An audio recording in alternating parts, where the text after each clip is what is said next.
You are all by now familiar with the brutality and the dastardly manner in which 26 innocent lives were prematurely terminated at Pahalgam on the 22nd of April.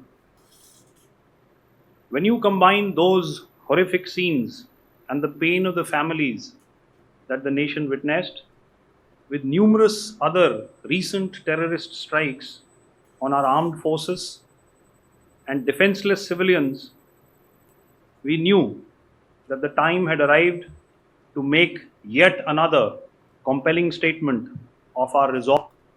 Operation Sindoor was conceptualized with a clear military aim to punish the perpetrators and planners of terror and to destroy their terror infrastructure. What I do not state here, of course, is the often stated determination of India and its intolerance to terror. It set into motion a very diligent and microscopic scarring of the terror landscape across the borders and the identification of terror camps and training sites. The locations that emerged were numerous, but as we deliberated more, we realized that some of these terror hubs were now bereft of any presence and had preemptively been vacated, fearing retribution from us. There was also a term of reference and our own binding, self imposed restriction to target only terrorists and thus prevent collateral damage. There were 9 camps that you are now all familiar with, which were confirmed by our various intelligence agencies to be inhabited. Some of these were in POJK, while there were others that were located in the Punjab province in Pakistan. Nefarious places such as Muridke, the hub center of the Lashkar-e-Taiba, has over the years bred infamous characters such as Ajmal Kasab and the likes of David Headley. What followed was a careful scrutiny of each of these sinister locations, their layout, configuration, even the type of construction in each structure, and the terrain obtained around these. This was with an obvious intent to deduce and identify the exact vector that was required for their neutralization, as also the eyes in the sky that we would send up to ensure that we brought back evidence that we had indeed targeted what we set out to. The precise images of these engagements on that fateful and historical night have already been showcased during the first press statement on the 7th of May that was held by our Foreign Secretary. I have no doubt in my mind that we achieved total surprise, and those strikes across those 9 terror hubs left more than 100 terrorists killed, including high value targets such as Yusuf Azhar, Abdul Malik Rauf, and Mudassir Ahmed that were involved in the hijack of IC 814 and the Pulwama blast. The line of control was also violated soon after by Pakistan, and the erratic and rattled response of our enemy was apparent from the number of civilians, inhabited villages, and religious sites such as Gurudwaras that were unfortunately hit by them, leading to a sad loss of lives. The Indian Air Force played a major part in these strikes by engaging some of these camps, and the Indian Navy provided wherewithal in terms of precision munitions. The Indian Air Force obviously had their assets up in the sky. The target systems that were given to the Indian Air Force were the notorious training camps at Bhavalpur and Muridke, these being further from the international boundary. Through critical target system analysis, we analyzed what was to be done to annihilate these targets and plan to engage these targets with precision air to surface guided munitions so as to avoid collateral damage. The modalities of planning process I will not go through at this instant. However, what I would like to show you is the results that we achieved through our targeted airstrikes. We maintain a robust air defense posture because remember, our objective was to target the terrorists and terrorist infrastructure, not any other infrastructure, not the Pakistani military, not the Pakistani any other infrastructure. So that is what we have maintained on the 7th of May. However, what we saw in the evening of 7th of May, we were saturated with a raid of Pakistani unmanned aerial vehicles and small drones. And these came in waves in our civilian areas, over our military installations, and all of them were successfully intercepted. Few of them did manage to land. However, there was not much damage that they did, and we have our robust counter-US hard kill and soft kill systems which did the job. However, the difference here was that we had targeted the terrorists. The adversary now has targeted our civilians and the military infrastructure. So it had to be responded to. So in a quick and calibrated response, that very night, we struck their radar installations at Lahore and close to Gujranwala, the LYT installation, to indicate to him that we are ready, yet we do not want to escalate. Our fight was with the terrorists and not with the Pakistani military establishment. Thank you. Thank you, Air Marshal Bharti. So, ladies and gentlemen, he's outlined operations not only on the night of 6th and 7th of May, when Operation Sindoor commenced, but also on the subsequent night. Being well aware and familiar with the congenital and impulsive nature of our adversary, and even though we did attempt to reach out and communicate our compulsions to strike at the heart of terror to my counterpart in the immediate wake of Operation Sindoor, the request was brusquely turned down, with an intimation that a severe response was inevitable and in the offing. We were, of course, prepared. Operations on the 7th and the 8th, Air Marshal Bharti spoken about. On the night of 8th and 9th of May, they flew drones and aircrafts into our airspace all across the borders and made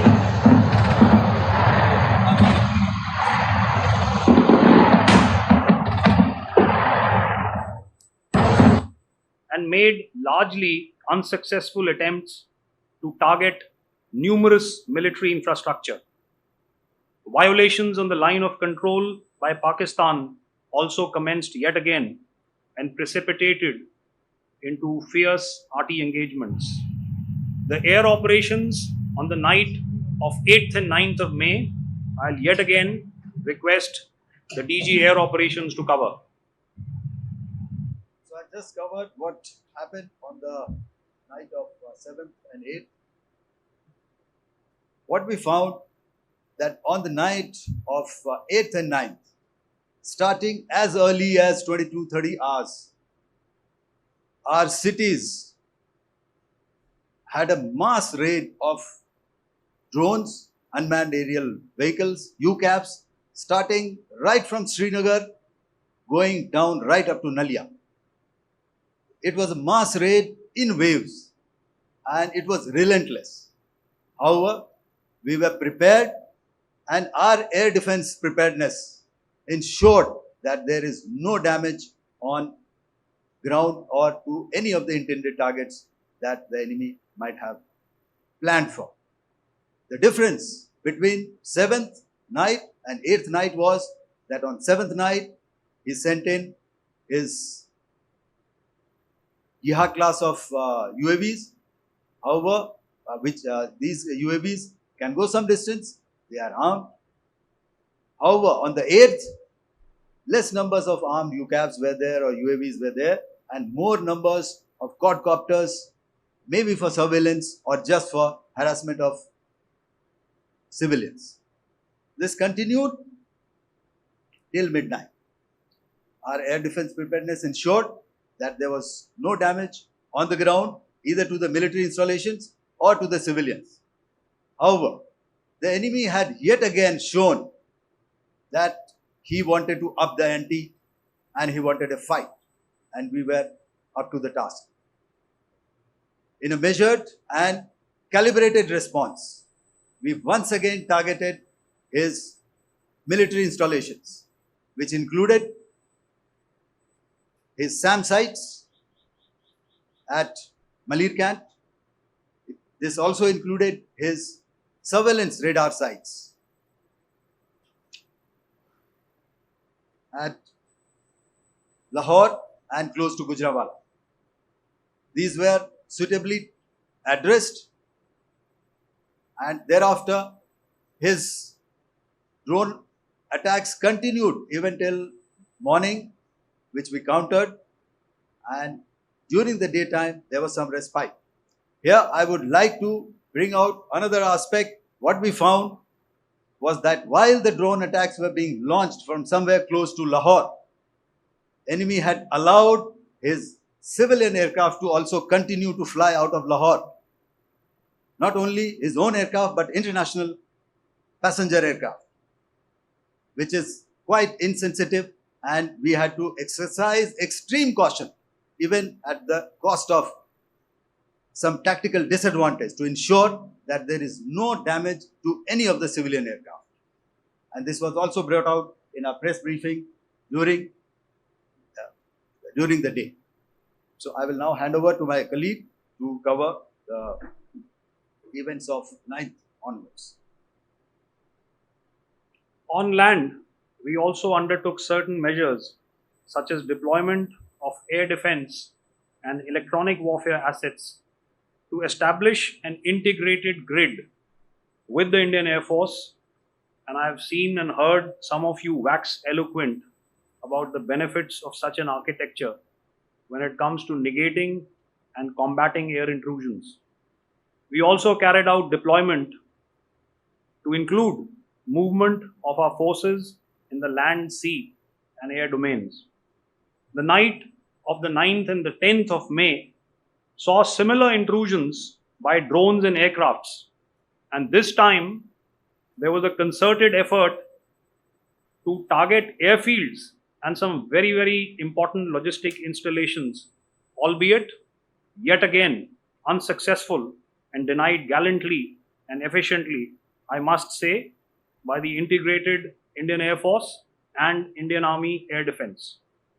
We further strengthened our deployment and also initiated some pressure points to send a very clear and unambiguous message to the other side to desist from any misadventures on land.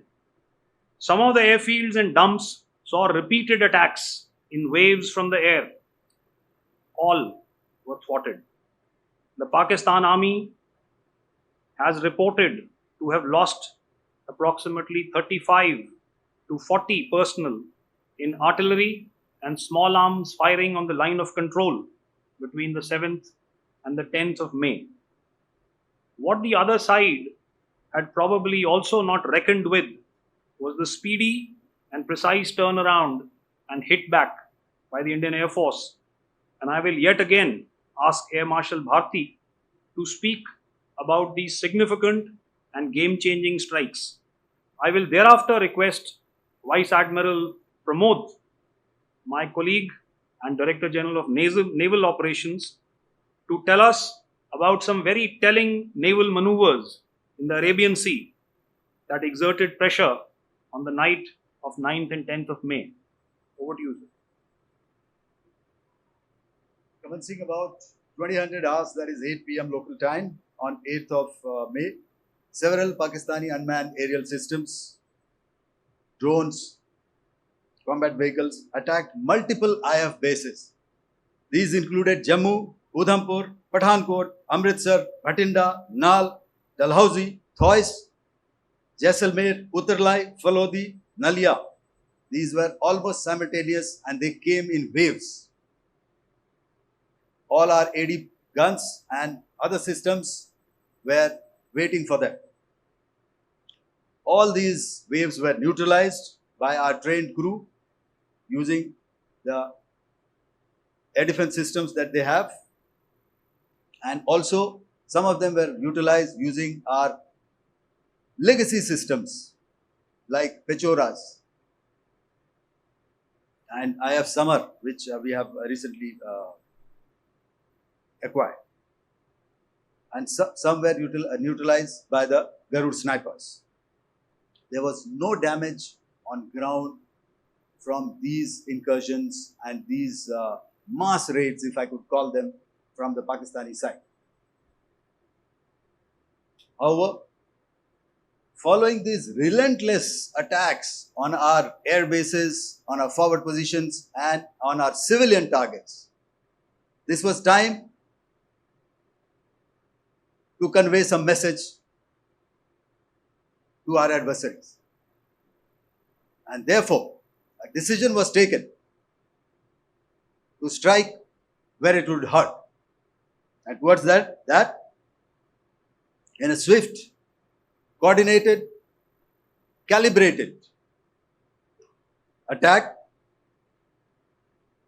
we struck his air bases, command centers, military infrastructure, air defense systems across the entire Western Front. The bases we struck includes Chaklala, Rafiki, and mind you, Chaklala is Islamabad, Rahim Yar Khan, Sakar, sending a clear message that aggression will not be tolerated. This was followed by strikes at Sargoda, Bholari, Jacobabad. We also struck the C2 centers at Murid, the UAE complex at Murid, Rafiki, radar at Chunia, which I will show you, Rahim Yar Khan airfield, and the unmanned combat aerial vehicle hangar at Sakar. I would like to reiterate here that we have the capability to target every system at these bases and more. However, it was only a measured response to instill good wisdom to our adversary to refrain from further escalation. IF response was directed only at military installations, avoiding civilian and collateral damage. I would now like to show you some of the effects that have been achieved as a result of our air operation.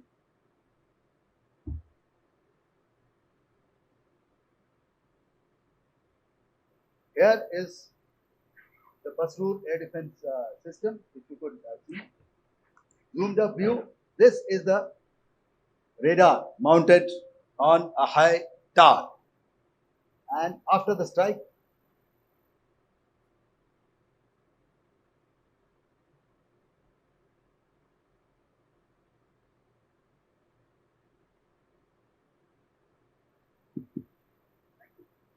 can you hear me? Yeah, thank you. And after the strike, this is what has happened. This radar has been taken out, completely burnt. Next slide, please. The Chunia air defense radar, which was taken out on 7th and 8th. This is the radar site. A blown up photograph, once again, on a tower. Not very clear, but what you see very clearly is the after effect after we have struck. The radar head has been completely decapitated. Next slide, please. Arifwala air defense radar. In this complex, You see how it looked before, blown up image, and after really blown up. Next. Now coming to Sargodha airfield. Remember, this is one of their important airfields wherein they have a lot of assets, F-16s, other assets which they keep getting, training institutes. And we have stuck this airfield. It is not, if you zoom in here, then one impact point here on the runway and second impact point of our weapon, precision weapon on the runway. And if you see this blown up, repairing going on. Same here. Next. Raimiar Khan. This is the area we have stuck. A deep strike out here and one complex here. So this is how it looked before, and same, you see a big crater, another crater here, and this complex after strike neutralized. Next. Chaklala airfield, Noor Khan, once again a major air base, a lot of their logistic assets out here. This was the chosen complex that we intended to strike and convey a message. Next slide, please. This is how it looked before, and this is how it looked after our strike. Next. Sakar. We chose the radar site at Sakar. This is the radar site, and after it was struck, this is the aftermath, completely burnt out. Next, please. Aircraft shelter. This is how it looked before the strike, and this is how it looked after the strike. The roof of the buildings completely caved in and burnt. Next. Bolari airfield, aircraft hangar. This is how it looked before, and this is how it looked after the precision strike. Next. Jacobabad, aircraft hangar, and this is how it looked after. Next. So what I'm trying to convey here, ladies and gentlemen, is to start with, our fight was neither with the Pakistani military nor with anybody else who's there on the other side. Our fight was with the terrorists. We neutralized the terrorists that we selected to be neutralized, and thereafter we only maintained the air defense posture. However, we were relentlessly pounded by waves after waves, night after night, by his UCAVs, by his drones, and by his other unmanned aerial systems. And that left us with no choice but to retaliate, and yet our retaliation was calibrated, it was graduated, and it was proportionate. Thank you. Good evening, ladies and gentlemen.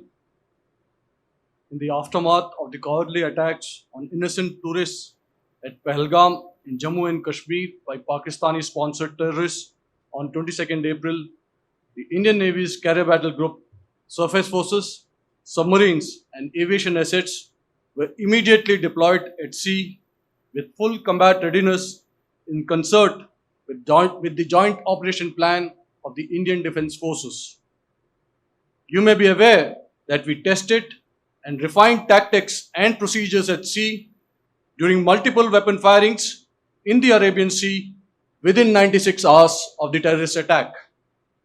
The aim was to revalidate our crew, armament, equipment, and platform readiness to deliver various ordnance on selected targets precisely.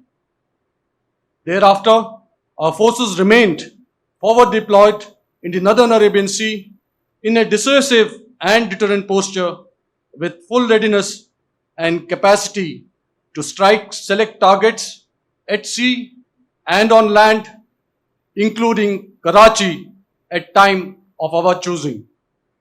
The forward deployment of the Indian Navy compelled Pakistani naval and air units to be in a defensive posture, mostly inside harbors or very close to the coast, which we monitored continuously. The Indian Navy maintained seamless maritime domain awareness throughout the duration and was entirely aware of the location and movement of Pakistani units. In effect, we had and continue to have good battle space transparency using our maritime domain awareness grid. As you are aware, our response has been measured, proportionate, non-escalatory, and responsible from day one. Accordingly, the calibrated approach considered all options, including the ability of the Indian Navy for offensive action from and at sea. As part of this escalation control mechanism, the application of force by the Navy was planned in a synchronized manner in coordination with the Army and Air Force, the highlight being teams from the three services working closely in an integrated manner. Along with the kinetic actions by the Indian Army and Indian Air Force, the overwhelming operational edge of Indian Navy at sea contributed towards Pakistan's urgent request for a ceasefire yesterday. As we speak, Indian Navy remains deployed at sea in a credible deterrent posture to respond decisively to any inimical action by Pakistan or Pakistan-based terrorists. Thank you. Samno Varna. Jai Hind.